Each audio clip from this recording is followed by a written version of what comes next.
Puisqu'on parlait du concours international de musique qui pour cette année à la discipline du chant, nous allons accueillir en troisième volet un étudiant en art vocal qui entreprend sa formation en Italie depuis quand même 2 ans et est à la source de sa carrière professionnelle.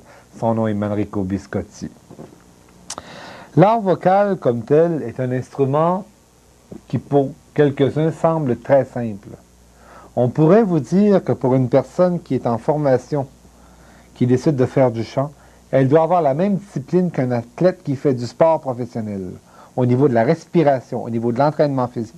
Vous savez qu'un chanteur, durant une soirée, perd entre 5 et 10 livres. On ne penserait pas ça.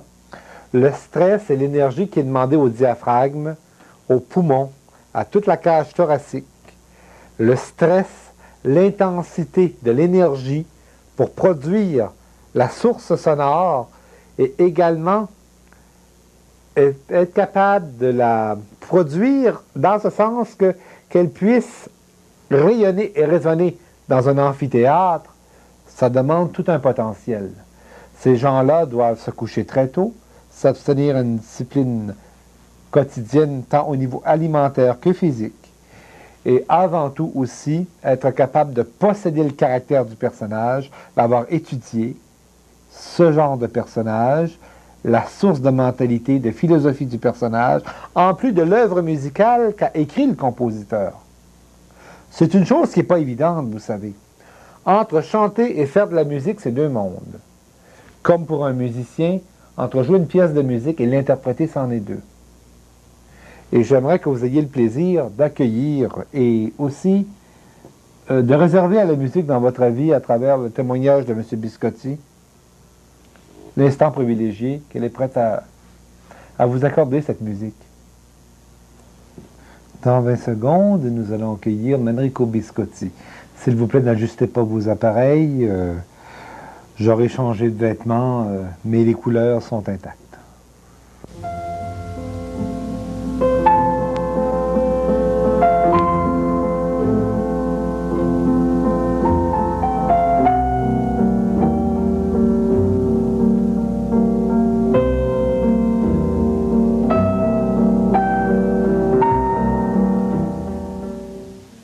Mes amis, dans le troisième volet cette semaine, dans le cadre de rencontres, on a l'occasion d'accueillir Manrico Biscotti, étudiant en art vocal, qui débutera sa carrière bientôt. Sans plus tarder, on va le rencontrer. Bonjour Manrico. Bonjour Monsieur Manrico, Lavoie. vous êtes Montréalais.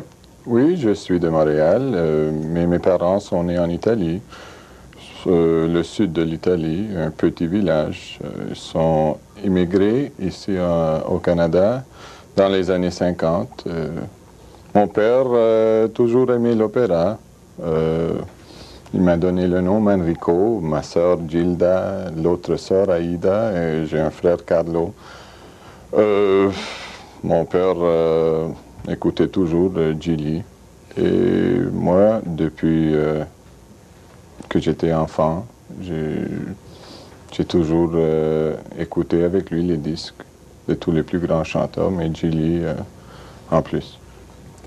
Pourriez-vous nous entretenir de votre formation comme chanteur?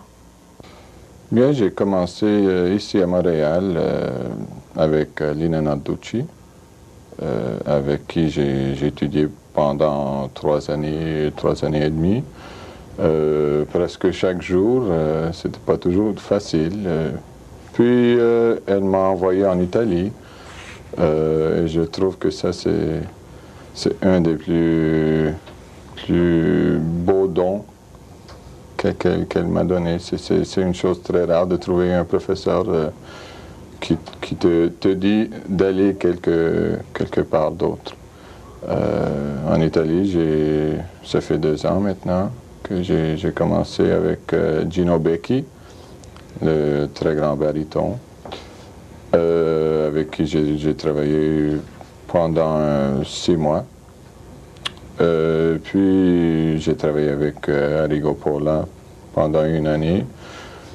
Pola, c'est le professeur de Pavarotti, entre autres. Et aussi avec Gianni Raimondi, le très grand ténor. Quelle est l'époque que vous préférez en musique?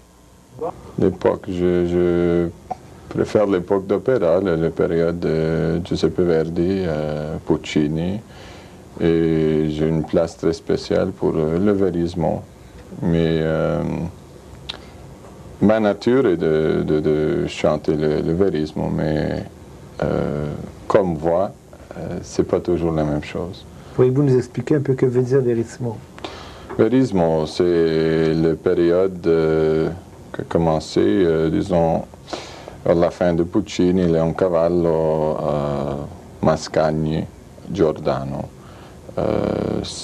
Verismo, ça veut dire les vrais sentiments. L'homme qui tue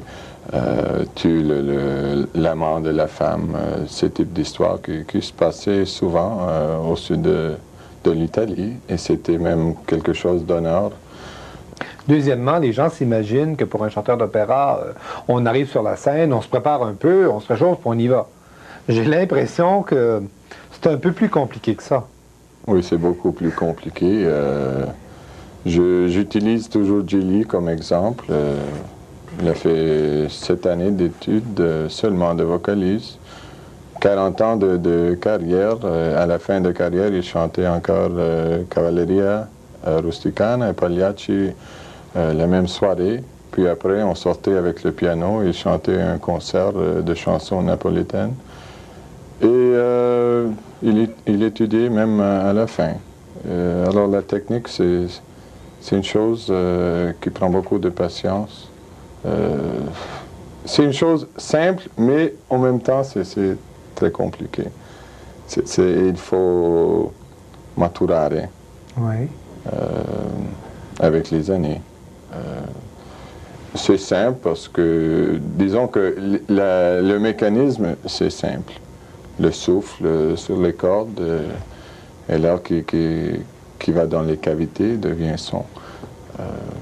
Mais pour arriver à ce point que ça devient naturel, on dit toujours le chant est naturel, mais c'est pas vraiment ça.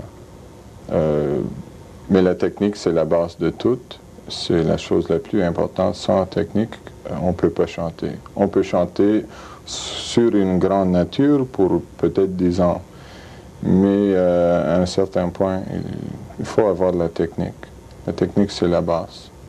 Et après, on peut s'épanouir et devenir artiste quand la technique est solide. J'aimerais que vous nous parliez un peu des gens que vous avez connus, fréquentés, rencontrés. Gino Becchi, c'est un homme fantastique, d'une très grande énergie. Je me souviens ma première leçon avec Maestro Becchi.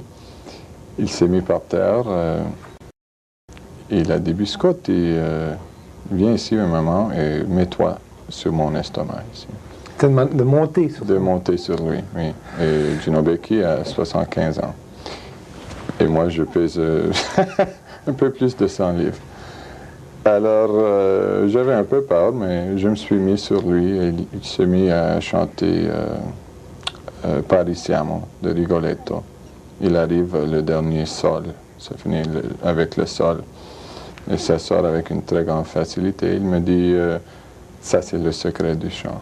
Ici, c'était comme de la roche. Oui, de la pierre, oui. Comme la pierre, très dur.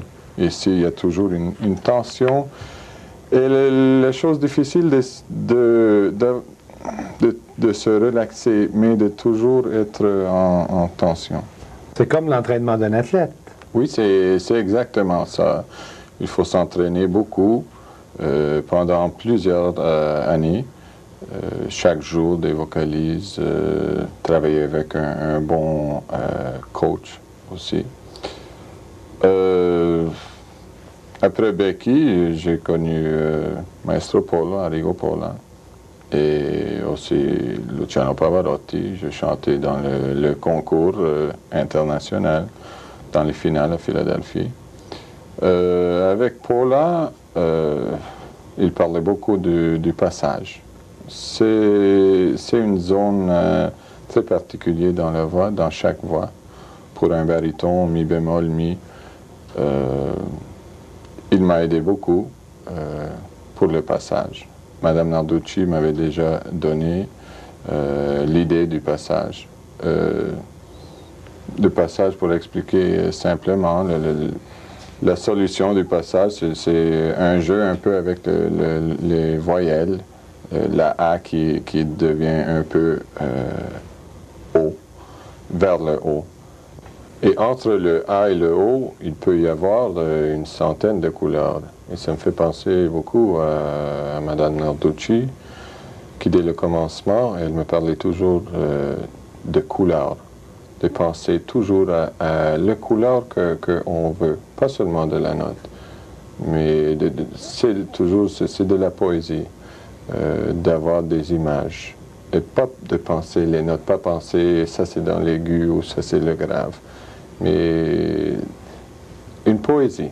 Et la même chose avec Gino Becchi, ça me fait penser une fois à un épisode en Florence, je chantais Nemico della Patria. C'est un air de Andrea Chenier. Et Gino Becchi l'avait chanté dans le premier enregistrement mondial avec le compositeur Umberto Giordano. Et on discutait toujours ensemble. Il y a une phrase dans cet air, Com'era irradiato di gloria il mio cammino. Comment c'était radieux mon chemin. Et ce Gloria se trouve sur le mi bémol. Et lui, il me disait toujours, bien, moi je l'ai travaillé avec Giordano, ça, et il faut le faire ouvert. Ça veut dire Gloria, un haut brillant. Et moi, cette phrase, je la pensais toujours, que Com'era irradiato di gloria, il pensait dans le passé, que son chemin c'était radieux, parce qu'il était pour la Révolution française. Et après, il se rend compte qu'il est encore esclave, mais maintenant esclave de la Révolution. Et je l'ai chanté dans le concert en Florence, et moi je l'ai fait comme je l'ai voulu, contre sa volonté. Et je pense qu'un des plus grands compliments que j'ai jamais eu, c'était que le jour après, il est venu me trouver, il m'a dit « Hier soir, Biscotti, tu m'as presque convaincu. » Et il disait toujours qu'il n'y a pas une interprétation faute. Chacun a son interprétation. L'important, c'est de dire quelque chose, d'avoir quelque chose de dire. Et c'est ça le chose. Le chant, c'est très difficile exactement pour ça. Ça prend des années pour devenir une artiste. Mais il faut commencer avec une technique solide, qui te permet de donner toutes ces couleurs, de t'exprimer, de donner un peu de ta personnalité. Et je pense à beaucoup de chanteurs que je connais qu'ils chantent des airs sans savoir ce qu'ils disent. Et je pense que c'est une chose que j'ai vue souvent dans les conservatoires aussi. Mais on s'éloigne un peu du sujet. On parlait les gens que j'ai connus, Fedora Barbieri,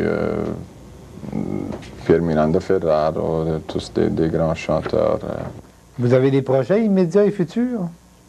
Bien, je pars pour l'Italie, je fais le Barbier de Séville à Modena, et puis je ferai un assez important début pour moi à Catania, dans Il Trovatore, où je chante Conte di Luna.